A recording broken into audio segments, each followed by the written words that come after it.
We begin our look at sports with one of NASCAR's finest.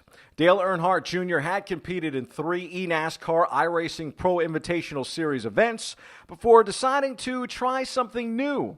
Last May marked his first Indianapolis 500 experience, albeit in the broadcast booth. This time around, IndyCar became attractive to the 45-year-old on a racetrack, a virtual racetrack. We caught up with Earnhardt, who explained.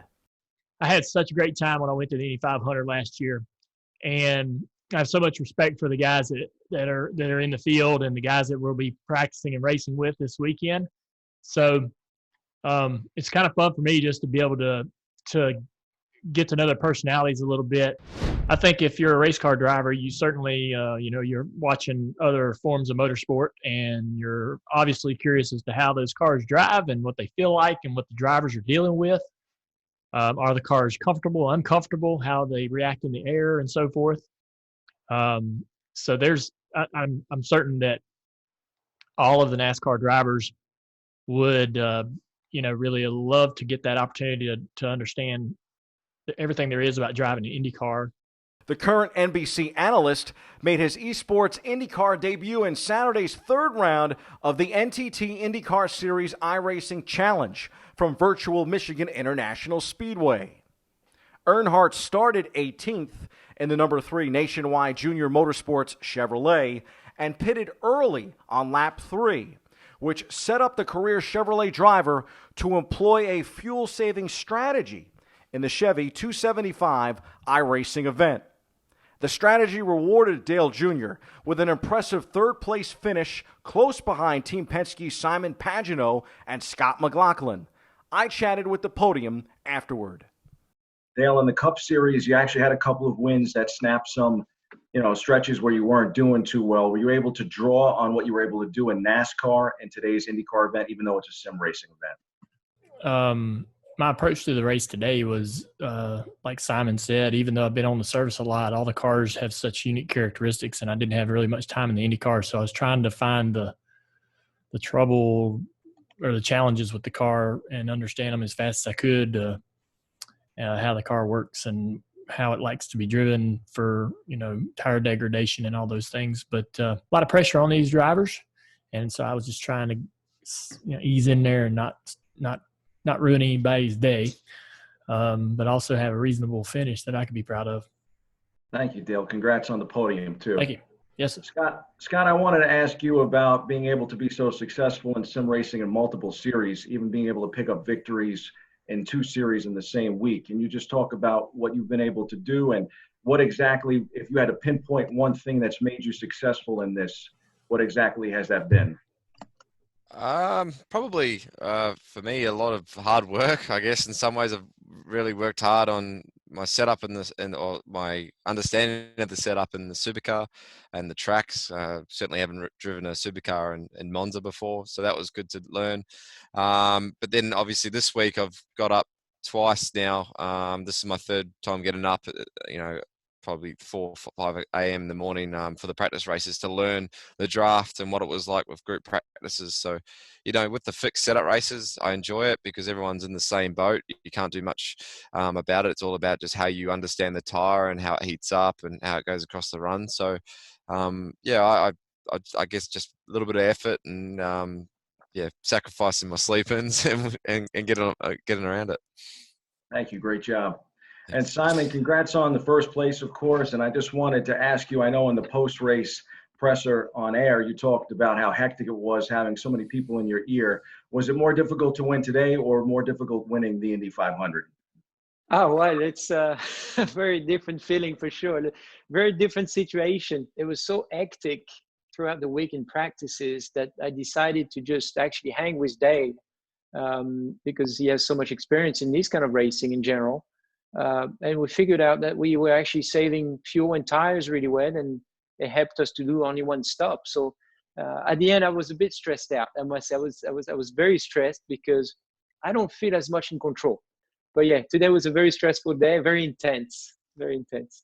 Well, thank you, and thank you all for entertaining us during this crisis. I appreciate it. In other headlines, the sports world mourns the passing of several other notable individuals. We'll stick with motor racing, where Formula One's Sterling Moss died on Sunday at age 90. The British motor racing legend is widely considered one of the greatest Formula One drivers of all time, despite never winning a world championship title. Moss raced between 1948 and 1962, winning 212 of the 529 races he competed in. He was also the F1 Drivers' Championship runner-up on 4 occasions over the course of his career. The week before, the baseball world said goodbye to Detroit Tigers Hall of Famer Al Kaline. He was 85. Mr. Tiger spent his entire 22-year career with Detroit. He was an 18-time All-Star and a 10-time Gold Glove Award winner. New York Yankees co-owner Henry Hank Steinbrenner passed away Tuesday morning at his home in Clearwater, Florida, from a long-standing health issue, the team said. He was 63. The eldest son of the late former Yankees principal owner, George M. Steinbrenner III, was in his 13th season as a general partner and his 11th season as co-chairperson of the Pinstripers. Closer to home, there are those that lost their lives all too soon thanks to the coronavirus pandemic. They include our press box friend, Anthony Causey. Causey, a longtime photographer for the New York Post, died Sunday from the virus. He was 48. Causey is survived by his wife and their 2 children. A Brooklyn native who grew up in Bensonhurst, Causey joined the Post in 1994 as a photo messenger, graduated to photo editor, and eventually became a full-time journalist photographer. In that role, he chronicled the Yankees, Mets, Giants, Jets, Knicks, Rangers, and much more. We also remember Jacqueline Cruz Towns, the mother of Minnesota Timberwolves star Karl Anthony Towns, a New Jersey product. Towns' mother died from complications from the coronavirus. Her family said Monday she was 58.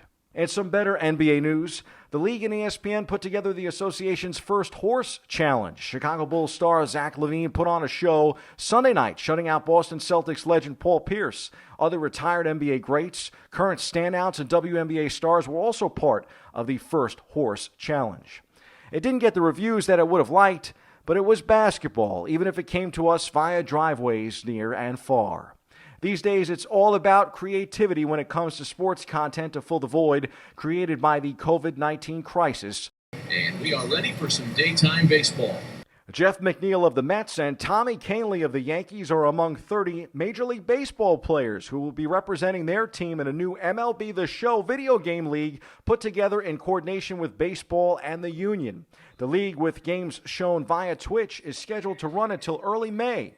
SNY has been running a live simulation of the Mets' 2020 regular season on MLB The Show, matching up with their schedule and airing each game day and night on SNY's YouTube and Twitter pages.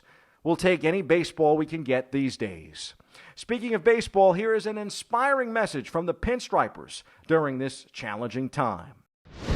Hey guys, it's DJ. Hey fans, Mike Ford here. Mike Talkman here, my quarantine buddy, Coda. I hope everybody's staying safe out there. I hope you're hanging in there during this tough time. We're all thinking about you guys. We can't do this without you. Just make sure you guys are staying safe, taking the necessary precautions. Hello, fam. This is Miguel Andújar. Stay at home, please. I know there's no baseball right now, but I really think it's important that we use this time to get stronger together. Be positive, be patient. Just wrote this song to help everyone cope.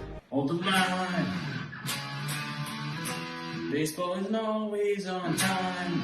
That's all I got so far, so hope everyone stays safe. Obviously, special shout out to our healthcare workers who are working so hard. The better we can bring our strength and patience together to ride this out, the sooner it'll pass. I just want everyone to stay safe and be smart out there. We'll get back to normal soon. In the meantime, everybody stay safe and hang in there. Side note, I'll take care of the beer before the season comes back.